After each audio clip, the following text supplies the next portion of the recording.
कैसे हैं आप सब? आप सभी का एक बार फिर से स्वागत है आपके अपने चैनल द स्टोरी टेलर पर। फ्रेंड्स, हमारी आज की कहानी है सोई हुई राजकुमारी। कहानी को शुरू करने से पहले फ्रेंड्स, अगर आपने अब तक हमारे चैनल को सब्सक्राइब नहीं किया है तो जल्दी से इसे सब्सक्राइब करें। नई नोटिफिकेशन को सबसे पहले पाने के लिए बेल आइकन प्रेस करना ना भूलें। और हाँ, अगर आपको हमारा ये वीडियो पसंद आए तो इसे ज्यादा से ज्यादा लाइक और शेयर जरूर करें। बहुत समय पहले की बात है। एक खुशहाल राज्य था जिसमें एक राजा और रानी रहते थे। उनकी कोई संतान नहीं थी, इस कारण वे दोनों बहुत ही दुखी थे। एक दिन रानी राजमहल के सरोवर के किनारे सूर्य देवता से संतान प्राप्ति के लिए प्रार्थना कर रही थी। तभी सूर्य की एक चमकीली किरण वहाँ पड़े एक पत्थर पर पड़ी और वो पत्थर एक मेंढक में बदल गया। मेंढक ने भविष्यवाणी की कि 1 वर्ष के भीतर रानी एक सुंदर बच्ची को जन्म देगी। मेंढक की भविष्यवाणी सच साबित हुई और 1 वर्ष के भीतर रानी ने एक बच्ची को जन्म दिया। वह बच्ची बहुत ही सुंदर थी। उसके मुख पर सूर्य की किरणों के समान चमक थी।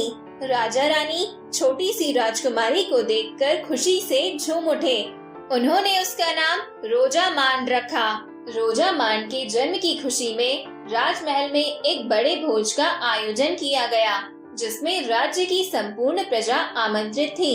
सुनहरे वन में रहने वाली परियों को भी उसमें आमंत्रित किया गया था। सुनहरे वन में 13 परियां रहती थीं, लेकिन राजा रानी से एक गलती हो गई। उन्होंने सिर्फ 12 परियों को ही आमंत्रित किया। 13वीं परी को आमंत्रित करना वे भूल गए। राजभोज बहुत धूमधाम से संपन्न हुआ।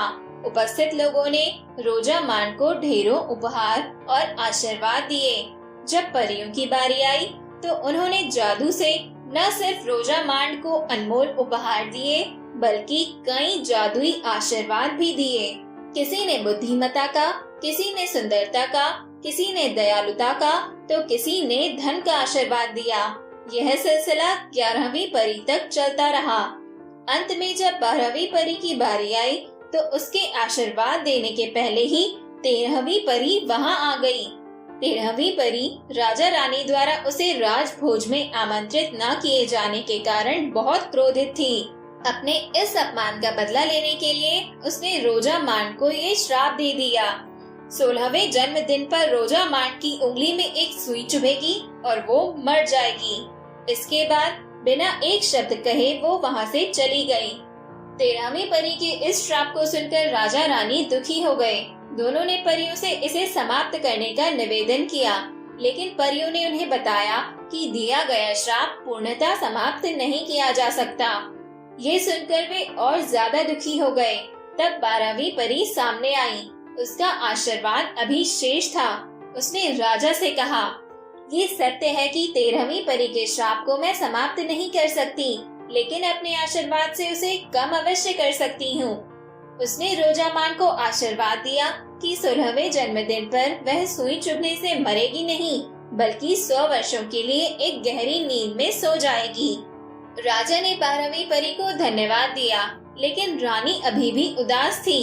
उसने परी से कहा, मेरी इच्छा है कि मैं रोजामान का विवाह किसी सुंदर और वीर राजकुमार के साथ होते हुए देखूं, लेकिन ये संभव नहीं, क्योंकि जब 100 वर्षों के बाद रोजामान अपनी नींद से जागेगी, हम लोग जीवित नहीं रहेंगे।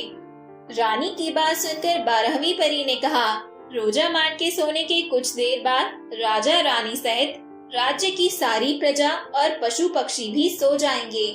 वे तब तक सोते रहेंगे जब तक रोजामान सोती रहेगी। रोजामान की नींद तभी खुलेगी जब एक सुंदर सच्चा प्यार करने वाला राजकुमार उसे चूम लेगा।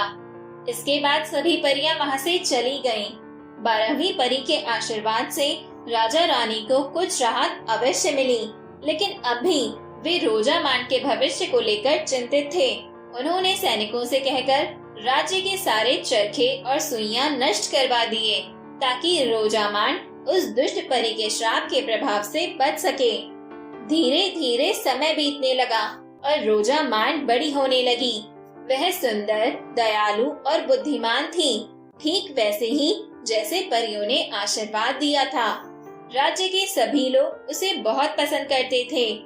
वर्ष बीतते बीतते आखिरकार रोजा मान का 16वां जन्मदिन आ गया। उस दिन पूरे राजमहल को सजाया गया और एक बड़े भोज का आयोजन किया गया। शाम तक कोई अनहोनी नहीं हुई। बस रानी के पिता का पत्र आया कि उनकी तबीयत बहुत खराब है। राजा रानी अपनी विश्वास पात्र दासी डायना को रोजा मान का ध्यान रखने की हिदायत देकर रानी के पिता को देखने उनके राज्य चले गए। शाम का समय था। डायना रसोई में काम कर रही थी। डायना को व्यस्त देख रोजा मान राजमहल के बगीचे में आ गई और खेलने लगी। खेलते खेलते उसकी दृष्टि एक फूल पर बैठी बहुत ही सुंदर सुनहरी तितली पर पड़ी। उस तितली को देखकर वह मोहित हो गई और उसे पकड़ने के लिए उसके पीछे भागी। तितली उड़ती जा रही थी और रोजा मान उसके पीछे पीछे भागी चली जा रही थी। अंत में वह तितली एक पुरानी ऊंची मीनार में घुस गई। रोजा मान भी उसके पीछे उस मीनार के अंदर चली गई। उस मीनार में गोलाकार सीढ़ियां बनी हुई थी। तितली का पीछा करते करते रोजा मान सीढ़ियां चढ़ने लगी। चढ़ते चढ़ते वह मीनार के सबसे ऊपरी हिस्से पर पहुंच गई। वहां एक छोटा सा कमरा बना हुआ था। उस कमरे में प्रवेश करने पर उसने देखा कि वहां एक बूढ़ी औरत चरखा चला रही है। रोजा मान ने अपने जीवन में कभी चरखा नहीं देखा था। उसने जिज्ञासावश बूढ़ी औरत से पूछा, ये तुम क्या कर रही हो? मैं चरखे पर सूत काट रही हूँ, बूढ़ी औरत ने उत्तर दिया। वह बूढ़ी औरत कोई और नहीं बल्कि वही दुष्ट परी थी। उसने रोजा मान को चरखा चलाने के लिए उकसाया। रोजा मान ने भी उत्सुकतावश उसकी बात मान ली, लेकिन जैसे ही उसने चरखा चलाया एक नुकीली सुई उसकी उंगली में आ घुसी। वह वहीं गिर पड़ी और गहरी नींद में सो गई। उधर जब राजा रानी राजमहल वापस लौटे तो उन्होंने डायना से रोजा मान के बारे में पूछा। डायना कोई उत्तर नहीं दे पाई। राजा ने सभी सैनिकों को रोजा मान को खोजने का आदेश दे दिया। वे स्वयं भी रोजा मान को खोजने लगे। पूरे महल की छानबीन की गई, लेकिन रोजा मान कहीं नहीं मिली। महल के बाहर उसे खोजते खोजते वे लोग उस पुरानी मीनार में पहुँचे। वहाँ पहुंचकर उन्होंने रोजा मान को चरखे के पास सोते हुए पाया। वे समझ गए कि दुष्ट परी का श्राप पूरा हो गया है। रानी दुख के मारे जोर जोर से रोने लगी।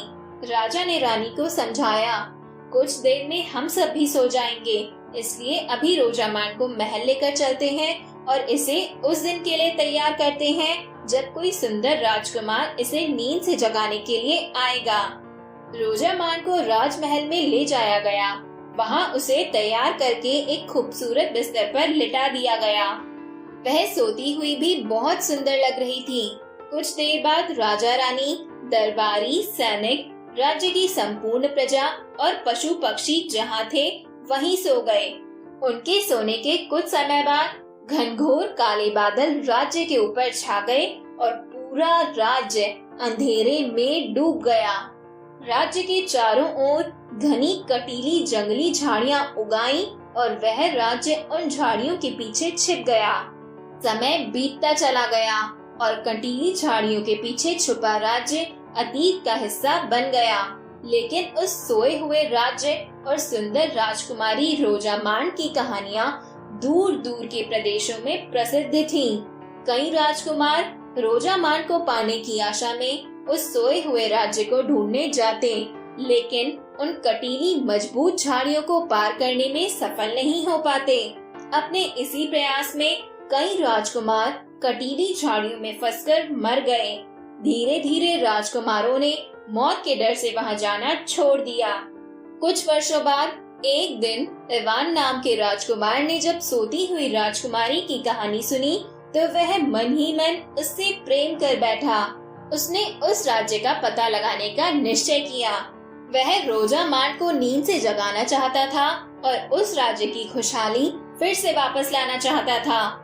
जब राजकुमार इवान के पिता को यह पता चला तो उन्होंने वहां जाने के खतरे को देखते हुए उसे रोकने का प्रयास किया, लेकिन इवान नहीं माना और उस राज्य को खोजने के लिए निकल पड़ा। कई दिनों की यात्रा के बाद वह उस राज्य के सामने पहुंचा। उस दिन रोजामान को सोए हुए 100 वर्ष पूर्ण हो चुके थे।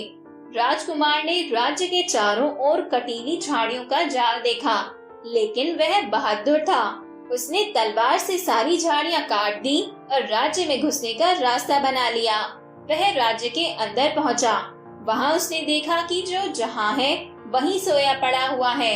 राजमहल के द्वार पर उसने दरबानों को भी सोते हुए पाया।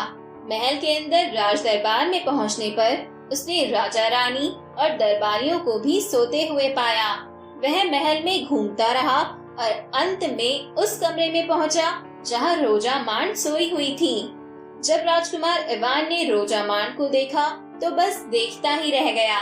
उसके मन में रोजामान के बारे में सुनकर जो प्रेम का बीज फूटा था वह और गहरा हो गया। उसने रोजामान के पास जाकर उसका हाथ अपने हाथों में लिया और उसे चूम लिया। उसके ऐसा करते ही दुष्ट परी का श्राप टूट गया और रोजामान नींद से बाहर आ गई।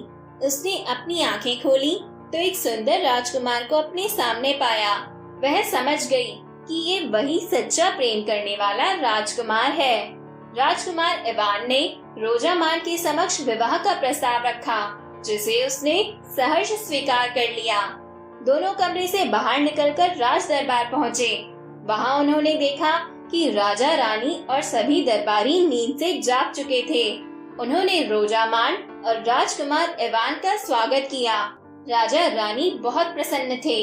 उन्होंने 2 दिन के बाद रोजामान और राजकुमार इवान के विवाह की घोषणा कर दी।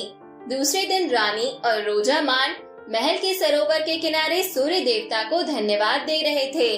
तभी अचानक सूर्य से एक आग का गोला निकला और दूर जंगल में बनी एक झोपड़ी पर जा गिरा।